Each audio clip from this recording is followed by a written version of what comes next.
It's true. It's a true story. He was my acquisition guy. He moved to Arizona. He's getting married. Nice guy. Okay, so let me see. This is working. I remember him. Pedro, yeah, good guy. Yeah, he's in Arizona. Yeah, he's getting married. So basically, I bought my first home in 1985. Who knows what happened in 1985? Anybody? Anybody here in their 60s? George, you got to know. What happened in 1985? Besides Ronald Reagan being elected. Interest rates. What were the interest rates in 1985? Don't Google it. 17%. I bought a house and my interest rates were pushing 12%. I got a VA loan, hence the Marine Corps, 0% down. All I paid were my closing costs. Back then, I had no clue that a 12% interest rate was high. It was my first house. I didn't know. I was from Brooklyn. I come to Florida. Hey, I got a house. Thank you. Until I realized that it was high. My next house I bought was in '07. How did I buy it? I used my first house and I leveraged a HELOC because remember the prices went up right around 2001, 2, 3, 4, 5. They went up. I had a ton of equity, so I took money out. I bought another property, a rental property, cash. I just sold that one last year. It was in Boynton. And now I'm bringing up these dates because they're pretty significant. 1985, interest rates of 12. 2007, what happened in 2008? Worst time for me to buy a property was 2007 because a year later, but I didn't care because I was a buy and holder. I wasn't a flipper. I was keeping it as a rental. So I kept it till last year was 2022. From 2007 to 2022, I kept it. I had a rehab before I sold it. I sold it on the MLS. All right, so I started acquisition wholesaling in 2018. My daughter tells me, hey Dad, I got 5 daughters. They're all entrepreneurs. Hey Dad, there's a guy giving a presentation, Grant Cardone in West Palm. It's free. I'm like, what, Grant Cardone? He's like one of the hottest real estate investors. Yeah, he's gonna talk about wholesaling. I'm like, what the heck's wholesaling? I don't know what that is. Well, I went to it. It was free. You know how they say you can get a house, you can do this, you don't need money, you don't need credit? They got me. I signed up for a $42,000 coaching program. Felix was the first one giggling. Felix is like, yeah. So I put it on credit cards. Back then I had like an 830 credit score, a bunch of credit cards with nothing on it. Here you go, 2 credit cards, 42 grand. Guess what I learned? I learned how to put up a bandit sign. And then I got in trouble for that. I'll cover that later. Anyway, I didn't learn nothing, but the next coach I hired, I did learn. I paid 30 grand. He was local. I did learn something. I got my first deal. And then I hired more coaches, Jamil Damji, Pace Marbley. I'm a sub-2 student. Jamil Damji, Astro Flipping. I'm a realtor. I have an agent coach. I'm doing a ton of listings now. So if you guys think coaching is not good, you should reevaluate. You're gonna shorten your learning curve. So you get an old guy like me, and you're young, and you don't want to go through all the years of what I have to go through to get where I'm at. Just pick their brain, and a lot of times you don't have to pay them. Some of the best people I've met and gave me the best information were in meetups just like this. Just like this. So I started wholesaling in 2018. I got my first deal in 2019. We closed in May. It was in Lakeland. It was virtual. Never sold a house, never met the seller, never met the buyer. My first deal was virtual. I made 10 grand. I was making 50 grand a year as a mailman. I made 10 grand on one transaction. Guess what happened? I caught the bug. I proved to myself that wholesaling really works. In 2020, I'm like, wow, I'm getting deals, but I got no buyers. You guys that wholesale here, you get deals that you don't have buyers and you have to cancel? That sucks, right? Yeah. How many wholesalers here? So you guys know, I hate canceling. So what I did? In 2019, 2020, 2021, I hired VAs. All they did was call buyers. I think that's where I picked up Patrick. That's where you picked me up too from. Picked it? Yeah, you were on the buyer's list. Yep. That's right. Yep. He was calling me like he was a buyer. He wasn't a buyer, he's a wholesaler. That's okay. It's okay, man. It's okay, because we've done deals together. We've done deals. He's an amazing guy. I don't care how we met. The fact is we met. Okay? There's some buyers here too, guys. If you're wholesalers, Two of my good buyers, well, I wouldn't say one of my good buyers. I haven't sold anything to Brandon, but he's a nice guy. Patrick's a great buyer. If you guys haven't got Patrick's number yet, he's a fantastic buy and holder on my list. I got no problem sharing my buyers with you guys. So why? Why, Mike? I don't have a scarcity mindset. At the end of the day, if Patrick sees a deal on somebody's listing, guess who's he gonna call? Who are you gonna call, Patrick? He's gonna call 1-800 what? 1-800. I'm gonna call you, Rich. Thank you. He also does granite. You guys need granite for one of your properties? His family has a granite company. It's amazing. Boynton Granite and Marble. It's an incredible company. I became a licensed realtor in 2020. The reason I became licensed, even though most of my friends were like, no, you don't want to get licensed because now you got to do this, you got to do that, you got to get in trouble. I got licensed because I used to cold call myself before I hired people. You know how when you don't have marketing dollars, you do bandit signs, and then you start cold calling yourself, and then when you learn, then you hire somebody to cold call. I cold call myself, and 9 out of 10 people were telling me, I don't want to get lowballed. I got a new pool, I got a new kitchen, I got a new roof, I got impact windows. My house is worth 500, so here I am offering 200. Right, Mike? That's what we do. We lowball like Brandon does. That's why I don't begrudge you, Brandon, because that's what I do. But I don't like it when it's done to me. I'm beating you up today, Brandon. I hope you don't mind. Thank you. Thank you. He's going to wish he didn't come today. He's a great guy, though. He's a great guy. Okay, so now I'm actually telling people that, hey, you know, I guess your house is really fantastic. But here, I have to disclose this anyway. By law, I have to tell you I'm a licensed agent. I don't want you to think I'm taking advantage of it. If I write a contract, I put it on the contract as well. You have to disclose that, okay? Now I'm converting wholesale deals to listings. Primary source of marketing? Cold calling. I love cold calling. And I'm also a certified consultant for the Proctor Gallagher Institute. I got my head right. Because I got my head right. Yes. Remember I told you I was from here to here was like a haze. From 2007 to 2018, I was in a haze. A big haze. I wasn't reading anything. Now all I do is read. These are some of my favorite books. I'm going to cover that in a little later, okay? All right. So some of the companies I have today is my acquisition company, Oasis Property Investments.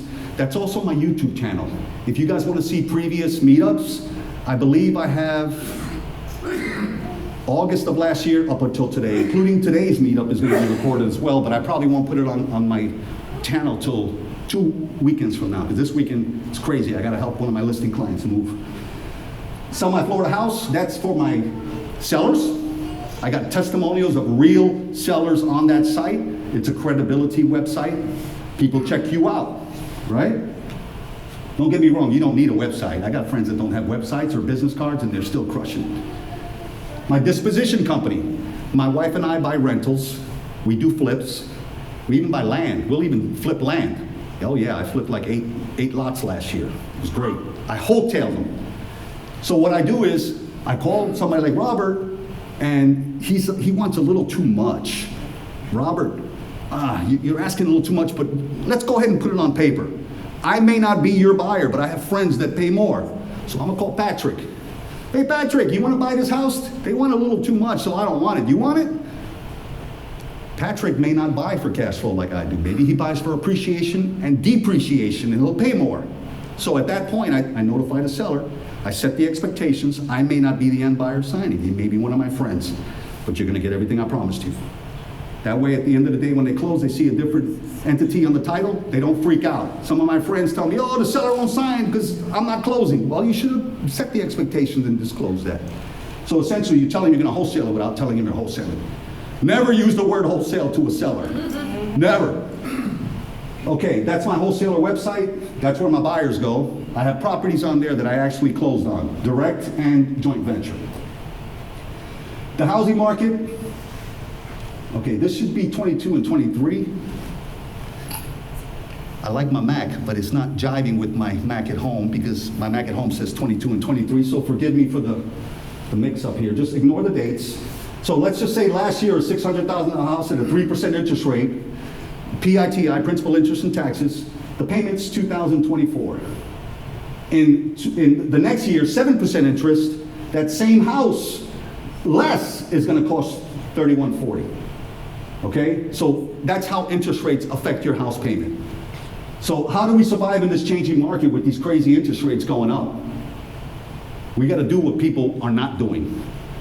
In order to succeed and stand out from your competition, you must be willing to do what others are not. Now I'm starting to get hot. I'm getting into meat and potatoes now. I took my jacket off. You have to do what others aren't willing to do. If a person is not prepared to do more than they are being paid for, they will never be paid for more than what they do. It's that simple. You do not get rich by doing certain things. You get rich by doing things a certain way. Okay? We live in 2023. You go on YouTube, you go on the internet, you can find all the information you want. So why are there a lot of broke people? Why are there people living paycheck to paycheck? They're not taking action. They're not looking for the information. They're watching television, Netflix, instead of reading Think and Grow Rich. Are they going to grow rich by watching Netflix? Hey, that rhymes. I don't think so. Okay. My book recommendations. My number one recommendation is Think and Grow Rich. Where's my wife? Honey, are you out there? Can you bring me the raffle tickets? We're gonna raffle these out now because some of my friends have to leave early. They came from a long distance and I want them to get home safe, so I'm gonna do the raffle now. There is my lovely bride of 29 years bringing the raffle tickets. She's still sexy, guys. Don't beat me up about it. Thank you, darling. You want to? I'm gonna have somebody from the audience too. I normally put it in a jar. Yeah. Yeah, but I'm hiding some now. I normally put them in a cup so it doesn't go into the hole. All right. Michaela, can you come up here? Can you pick one of these for me? Come on. It's okay. Nobody's gonna bite you. Everybody say, clap for Michaela. Hey, Michaela. Pick one for me. Do you know how to read numbers? Okay, I'll read it for you. Okay, I'm going to need you to do one more, okay? Okay. The last three are 2, 3, 7. 2, 3, 7. Here it is. Okay, here, take it to George. Give that to George. Congratulations, George. There you go. See, everybody like my helper? One more. You can tell I raised 7 kids, right? I mean, my wife raised 7 kids. I love kids, what can I tell you? 2, 4, 7. 2, 4. Hey! There you go. I signed the inside of it. I didn't write the book, but I signed it anyway. I said, here's a gift for you. That's what I did. I didn't say, thanks for reading my book. I wish I wrote that book. Okay, so these are some of my favorite books. Think and Grow Rich is the #1 book. They're not in order of what I like, but my favorite book, which is not up there. Does everyone know what this stands for? If you're an atheist and a non-believer, sorry, but I'm not. It's my meetup. Sorry. Basic instruction before leaving Earth. This book is a guide for life. I've read it front to back, the NIV, the King James, the Catholic. I'm reading the Quran now. Why? There's information in these books. Good information. Like Think and Grow Rich, Napoleon Hill, my mentor, Bob Proctor from my Proctor Gallagher. It's not about the money, people. Get this on. It's not about the money. It's about serving others. There you go. Psycho-Cybernetics, Chapter 7 on happiness. You want to read Chapter 7. Scientific studies show that happy people are healthier, they could see better, smell better, taste better, their organs function better. The Science of Getting Rich, it's not up there. I love this book. Now this one. Who has read The Millionaire Next Door? I have not. You're going to want to read this. This book. You read it, Michaela? She raised her hand. She doesn't read. The Millionaire Next Door, this book covers how real millionaires live. Most of my friends that are multimillionaires, they drive 5-year-old cars like me. I ain't trying to impress nobody with a brand new Beamer. I'd rather buy a rental property. I ain't got nobody to impress with a car. I'd rather have a rental property than a $100,000 car. My car's all right, but it's 5 years old. It's okay. The power of the subconscious mind. This should be number one. Because once you learn how to control your subconscious mind, great things happen. It's incredible because the mind, it's an amazing 3-pound organ that is so powerful, and most people don't know the potential until you start reading and you understand the potential. Okay? So those are my favorite books. Think and Grow Rich is incredible. Okay, moving right along here.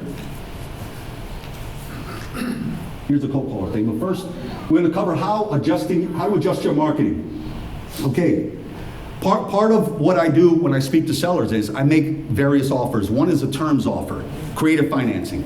A lot of wholesalers don't do this. You're leaving money on the table. People like options. Give them options. I do a cash, a creative, and a listing. Mike, I like your house. You were smart to buy there. My wife and I love the neighborhood. We buy properties. You ever consider selling it? And then I just shut up. And Mike's like, you're gonna hear the recording of my cold callers. When people want to sell, they usually say yes fast. Usually. Okay? Now Mike's gonna say yes. And I'm gonna say, okay, Mike, I'm gonna give you 3 choices. Now remember, Mike's been called 8 times this week alone. You're gonna hear one of my recordings. He's already got 8 calls from 8 other wholesalers, agents, buyers. Like, I got buyers on my list that call people direct too. They're not really wholesalers, but they go direct to seller. I don't think they have a clue what they're doing, but I like the fact they're taking action.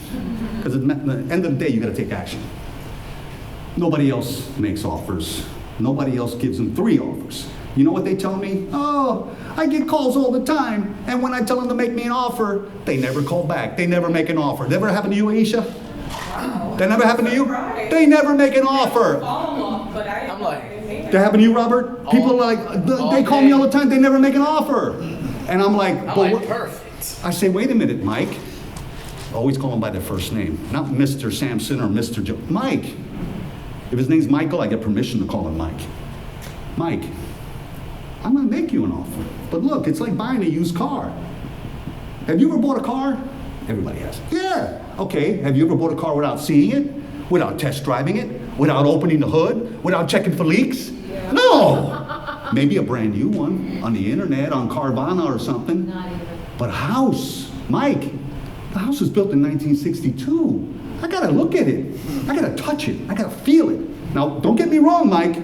I have bought houses without seeing them. But the price was smoking hot.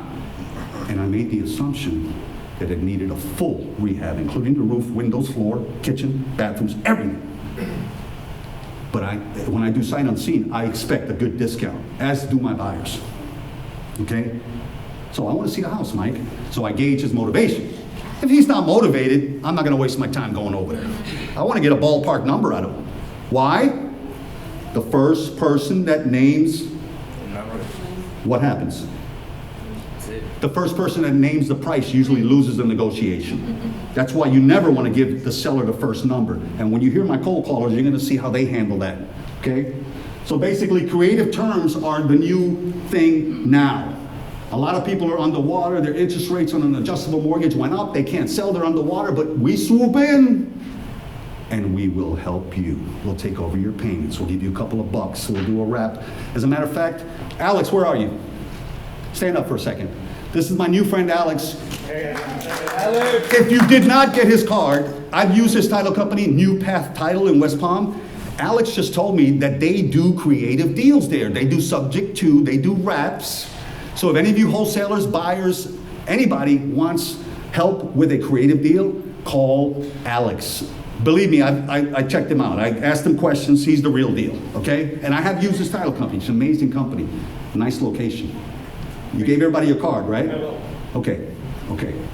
All right. So network and meet new people in your field. That's what we're all here for.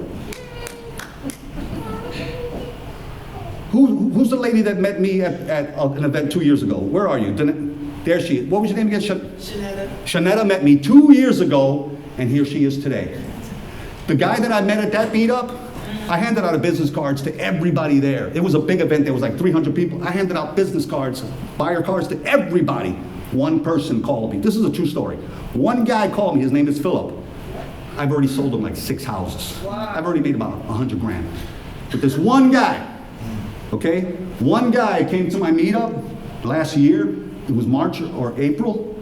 And he's already made over 6 figures. I've made over 6 figures. We're currently working 4 deals together now. Wow. 3 of them are creative. 3 of them are flips. One's creative that we're closing next week. I'll cover that later. And we're doing flips together. I'm wholesaling his properties together. We're making a ton of money together. I met him at my meetup. He's from Utah. And I'm an agent here. I'm his go-to agent. He buys a property, I oversee the rehab with the contractor I hooked him up with. I make recommendations, I tell him what we can list it for, I list it, we close, he gets paid, I get paid, everybody lives happily ever after. Amen. Met him here, and he also spoke. He spoke in one of my meetups too.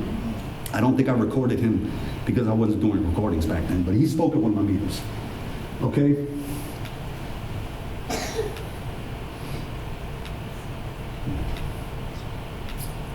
Technical difficulty. Where's my techie guy? There we go. Okay, I guess they really want to hear it. You guys really want to hear the cold callers, don't you? He keeps clicking that. Quickly, relentless follow-up like my boy here. Oh my God, this guy does lead follow-up like nobody ever met. He texts me, I just followed up.